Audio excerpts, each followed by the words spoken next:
जदि आपण मानकर राशन कार्ड अच्छी तबे एथिरे ई केवाईसी करबा बे रहिछि बाध्यतामूलक।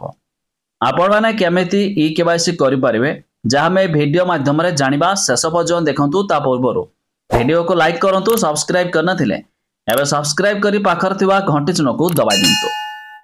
प्रथम तो जानि रखंतु सरकार बड़ घोषणा कले कि एबे समस्त राशन कार्ड हिताधिकारी को ई केवाईसी करबा को पड़िबो।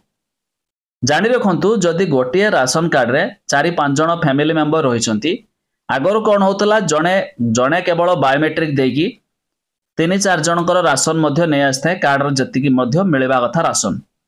किंतु एबे सरकार कहले थरटिया मात्र समस्तंकर बायोमेट्रिक दरकार जहाँ फल किए उपस्थित अच्छी बा किए मरी जाइछि जना पड़िबो। जो माने मरी जाइथिबे सेमानकर राशन कार्ड मध्य कटिजिबो सेमानकर लिस्ट रो नाम जहाँ फल नुआ आगामी पर्यायर नुआ राशन कार्ड मध्य नुआ नुआ लोकन को बंटन हेबो। तबे एथिपाई सरकार कले थरटिया मात्र बायोमेट्रिक देकी समस्तंकर जो मानकर राशन कार्ड अच्छी नाम लिस्ट रे अच्छी सेमाने थरटिए ई केवाईसी करिवे।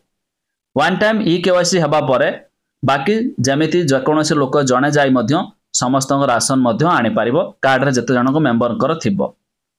एबे कथा उठुची आपण ई केवाईसी केमिति करिवे जानि रखंतु। एथिपाई सरकार तरफरु कोनोसी ऑनलाइन पोर्टल आसे नाही बा ऑनलाइन रे यहा मध्य हेई पारिबो नाही।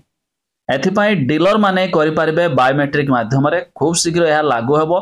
खूब शीघ्र मध्य डीलर माने आपण समस्तंकर बायोमेट्रिक सहाय्य रे आधार थ्रू रो ई केवाईसी करिवे जहाँ फल आपणकर कार्ड रहिबो।